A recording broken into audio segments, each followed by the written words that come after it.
मिर्ज़ापुर लोकसभा चुनाव में अपना दल कमेरावादी प्रत्याशी दौलत सिंह ने अपना नामांकन किया। इसके बाद पार्टी प्रत्याशी के समर्थन में पल्लवी पटेल ने इमामबाड़े में जनसभा को संबोधित किया। इसके बाद शहर में रोड शो कर अपने प्रत्याशी के पक्ष में वोट मांगा। अपनी छोटी बहन अनुप्रिया पटेल के खिलाफ बड़ी बहन पल्लवी पटेल ने प्रत्याशी उतारकर छोटी बहन अनुप्रिया पटेल को मात देने का काम किया है। मीडिया से बात करते हुए पल्लवी पटेल ने सीधे अनुप्रिया पटेल के खिलाफ बोलने से बचती नजर आई। उन्होंने कहा, आपकी तकलीफों में थाना चौकी भी बनी है, तो अगर आपके परिवार का व्यक्ति आपके बीच में बैठेगा, आपके साथ चलेगा, तो आपको मजबूती मिलेगी। हम आपसे ये कहने आए हैं कि भारतीय जनता पार्टी हो या इंडिया अलायंस, दोनों में कुछ खास फर्क नहीं। इंडिया अलायंस क्या है? इंडिया अलायंस है बिहार में कांग्रेस और तेजस्वी यादव, और उत्तर प्रदेश में है कांग्रेस और अखिलेश यादव। मतलब इंडिया अलायंस हुआ कांग्रेस और यादव। तो बाकी पिछड़ा दलित मुसलमान क्या करेगा? भैया के नाम पे जवानी कुर्बान करेगा और दही बिछाने का काम करेगा।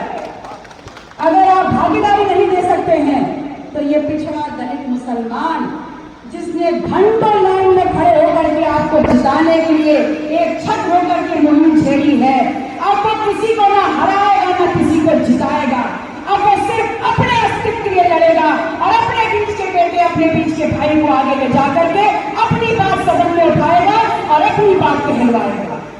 मैं आप लोगों से ये कहने आई हूं कि याद रखिएगा, भारतीय जनता पार्टी के लोग जब आपके बीच में आए तो आप उनसे एक सवाल जरूर पूछिएगा, और ये पूछिएगा कि आपने किया क्या है, आप करना क्या चाह रहे हैं।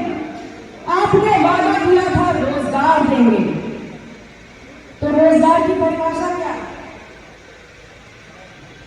मिर्जापुर जो ब्रास वेयर इंडस्ट्रीज के लिए जाना जाता है, कजरी के लिए जाना जाता है, जो कालीन के लिए जाना जाता है, जहां के लोगों के हाथों के हुनर ने दुनिया में आपको यश दिलाया, आज अगर उन हाथों में काम नहीं है तो आपको ये समझना चाहिए कि जिस हाथ में काम नहीं उसका कोई दाम नहीं, और समाज और परिवार में उसका कोई सम्मान नहीं।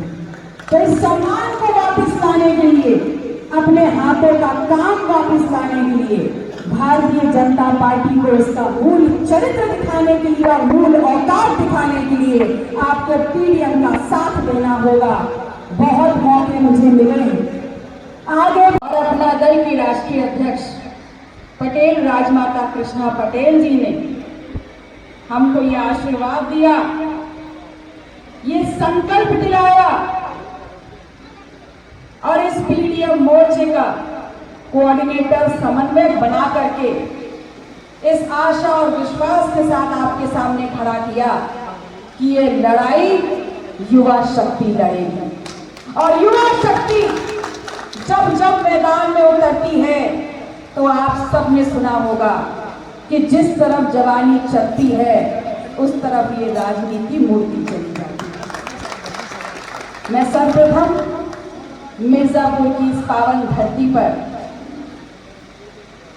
इस पीडीएम के अपने सभी सहयोगी, एआईएम के जिलाध्यक्ष खालिद तिवारी जी का, प्रगतिशील मानव समाज पार्टी के जिलाध्यक्ष वीरेंद्र बिन जी का, अपना दल के जिलाध्यक्ष श्याम बहादुर जी का, और अपनी तीनों ही घटक पार्टियों के सभी कार्यकर्ताओं का, समर्थकों का, मानने वालों का, मिर्जापुर की जनता का, सुरक्षा में लगे सुरक्षा कर्मियों का, और लोकतंत्र के सबसे मजबूत स्तंभ जो हमारी कही हुई बात को आप तक पहुंचाने का काम करते हैं, अपने पत्रकार बंधुओं का, और उनसे भी पहले उस व्यक्ति का जिन्होंने इस महफिल को सजाने का काम किया है, ऐसे हमारे पीडीएम के मिर्जापुर के प्रत्याशी आदरणीय दौलत सिंह पटेल जी का हार्दिक स्वागत, अभिनंदन और वंदन करते हैं।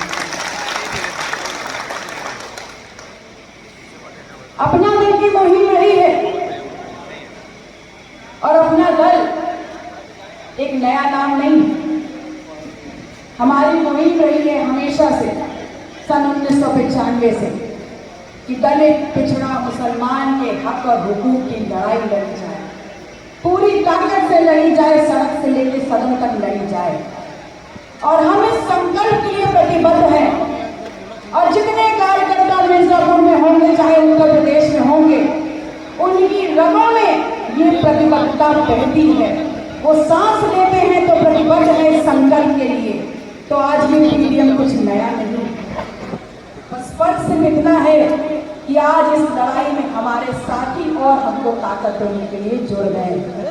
और जिस मजबूती से आज पीडीएम ने इस लोकसभा के चुनाव में 28 प्रत्याशी उतारे हैं, मैं आपसे वादा करती हूँ और इस बात की चुनौती भी दे रही थी मैं, कि अगर अखिलेश यादव जी ने गठबंधन तोड़ने की घोषणा कुछ 20 दिन पहले कर दी होती, तो पहले राउंड से लेकर के आखिरी राउंड तक प्रत्याशी उतार करके अगर पानी ना पिला दिया होता तो मैं भी बताती हूँ पहले की होगा।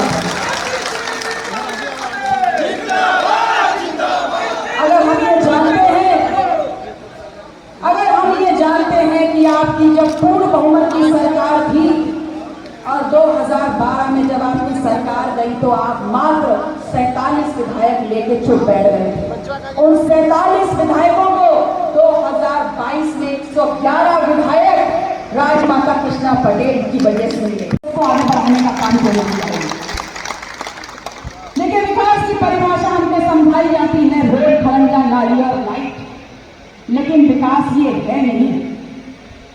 इस दुनिया में कहीं पर भी जाइए, अगर विकास की परिभाषा कुछ है तो development is only defined in terms of that if a child is born and he moves out of his house, he has school and colleges. Once he has his degree and he moves out of his school and colleges, he has his job. And once he is able to work for 30 days, hard-earned money, the salary is there in his pocket. And once he has his salary in his pocket, he is able to give that due respect to his family, society and nation. मतलब विकास की परिभाषा है कि अगर एक बच्चा पैदा होकर घर की दहलीज से बाहर निकले तो उसको स्कूल और कॉलेज मिल जाए, और स्कूल और कॉलेज में जब पढ़ करके डिग्री लेकर के वास्तविक जीवन के लिए निकले तो उसके हाथ में उसकी नौकरी हो, और जब 30 दिन में नौकरी में काम कर ले तो उसकी मेहनत की कमाई, उसकी तनख्वाह उसकी जेब में हो, और वह जेब में जब वो तनख्वाह आएगी तो वह अपने परिवार का, अपने समाज का और अपने देश का विकास खुद ही कर लेगा। तो झूठे विकास की परिभाषा की आवश्यकता नहीं है। तो जिस विकास की परिभाषा को समझा करके हम सबको लूटने का काम किया जा रहा है पिछले 1 दशक में, मैं आपसे कहने आई हूँ कि भारतीय जनता पार्टी को अगर हराने की ताकत किसी में है और घुटने पे लाने की ताकत किसी में है तो सिर्फ और सिर्फ पीडीएम में है। मैं आपसे ये कहने आई हूँ कि चुनौती लीजिए और विकल्प के रूप में आप पीडीएम को स्वीकार करिए, क्योंकि भारतीय जनता पार्टी से लड़ने का मादा ये जेल और बेल वाले लोगों में नहीं है, उन लोगों में नहीं है जिनके ऊपर आय से अधिक संपत्ति के केसेस चल रहे हो। उनके अंदर ये मादा नहीं है जो लोग भ्रष्टाचार में आतंक तक डूबे हुए। अगर भारतीय जनता पार्टी को कोई हरा सकता है, कोई घुटने टेकने पे मजबूर कर सकता है, तो वो सिर्फ और सिर्फ इस देश का आम आदमी है। और आम आदमी इसलिए है क्योंकि उसकी रगों में मेहनत और ईमान का खून लग रहा है। अगर वो सत्ता बना सकता है तो जब उसको लूटा जाएगा वो सत्ता बिगाड़ भी सकता है। इनको जिताने में लगे हुए थे, लेकिन कमबख्त इनके बीच में बैठा हुआ वो मीर जाफर, वो आपके वोटों की सौदागरी करके आपको निस्तो नाबूद करने के लिए आपके बीच में आके बोलता है कि कभी आप अक़लियत हैं, कभी आप अल्पसंख्यक हैं, कभी आप महिला हैं, कभी आप आधी आबादी हैं और कभी आप अगरा हो जाते हैं। जब तक पूर्ण शुद्धता नहीं होगी विचारों की, जब तक पूर्ण शुद्धता नहीं होगी संकल्प की, तब तक आप किसी भी आंदोलन का नेतृत्व नहीं कर सकते। ये आपको क्या बताते हैं? 2014 में आपके बीच में आए भारतीय जनता पार्टी के लोग, तो आपसे कहा कि कि सब कुछ बदल देंगे और विकास लाके दिखाएंगे इस देश के हर कोने में। तो मैं आप लोगों से पूछती हूँ कि विकास की परिभाषा क्या है? क्या विकास की परिभाषा रोड लाइट हो सकता है? और अगर रोड और लाइट भी है तो इस मिर्जापुर जनपद में जितने रोड बने हैं उसमें ठेकेदारी करने का मौका किसको मिला? क्या यहाँ पर स्थानीय लोगों को ठेकेदारी करने का मौका मिला? यहाँ पर जितने भी हाईवे बने हैं उन सब में जिसको विकास के नाम पे परिभाषित कर रहे हैं वो तमाम हाईवे वो हैं जो सरिया ईंट गारे से बने हैं और जिसमें कमीशन खोरी की इंतहा होती है। तो अगर ऐसा भी काम हो रहा है तो क्या यहाँ के लोकल लोगों को, स्थानीय लोगों को उससे काम मिला? क्या उसमें उनको भागीदारी मिली? नहीं मिली। तो लड़ाई को लड़ने वाले अपना दल के संस्थापक यशाकय बोधिसत्व डॉक्टर सोनेलाल पटेल जी के चरणों में सबसे पहले मैं अपने श्रद्धा के सुमन अर्पित करती हूँ और उनके जाने के बाद उनके इस कारवां को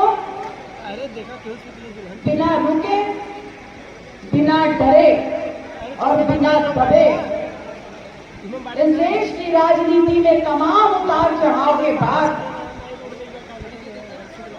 आज एक विकल्प नहीं बल्कि अपना दल को एक मजबूरी बना देने वाली राजमाता कृष्णा पटेल जी को बारंबार धन्यवाद देती हूँ कि उनके आंचल की छांव में और उनके आशीर्वाद से हम सभी कार्यकर्ताओं को इतनी ऊर्जा मिल रही है कि हम बड़ी से बड़ी ताकत से भिड़ करके सामाजिक न्याय,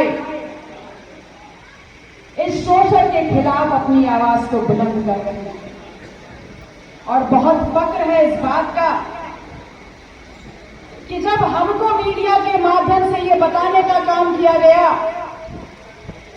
कि हम समाजवादी पार्टी के साथ गठबंधन में 2022 के बाद थे ही नहीं, तो इसी समाज ने हमको ये कहा कि अपने सम्मान को ताक पे रख करके अब दोबारा उनके पास नहीं जाना है। हम नया आंदोलन खड़ा करेंगे और नई लड़ाई करेंगे।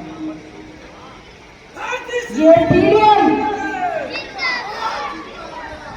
जिसमें हमारे साथ इस आंदोलन को पूरी ताकत देने का काम करने के लिए AIMIM के सदर साहब माननीय असदुद्दीन ओवैसी साहब, प्रगतिशील मानव समाज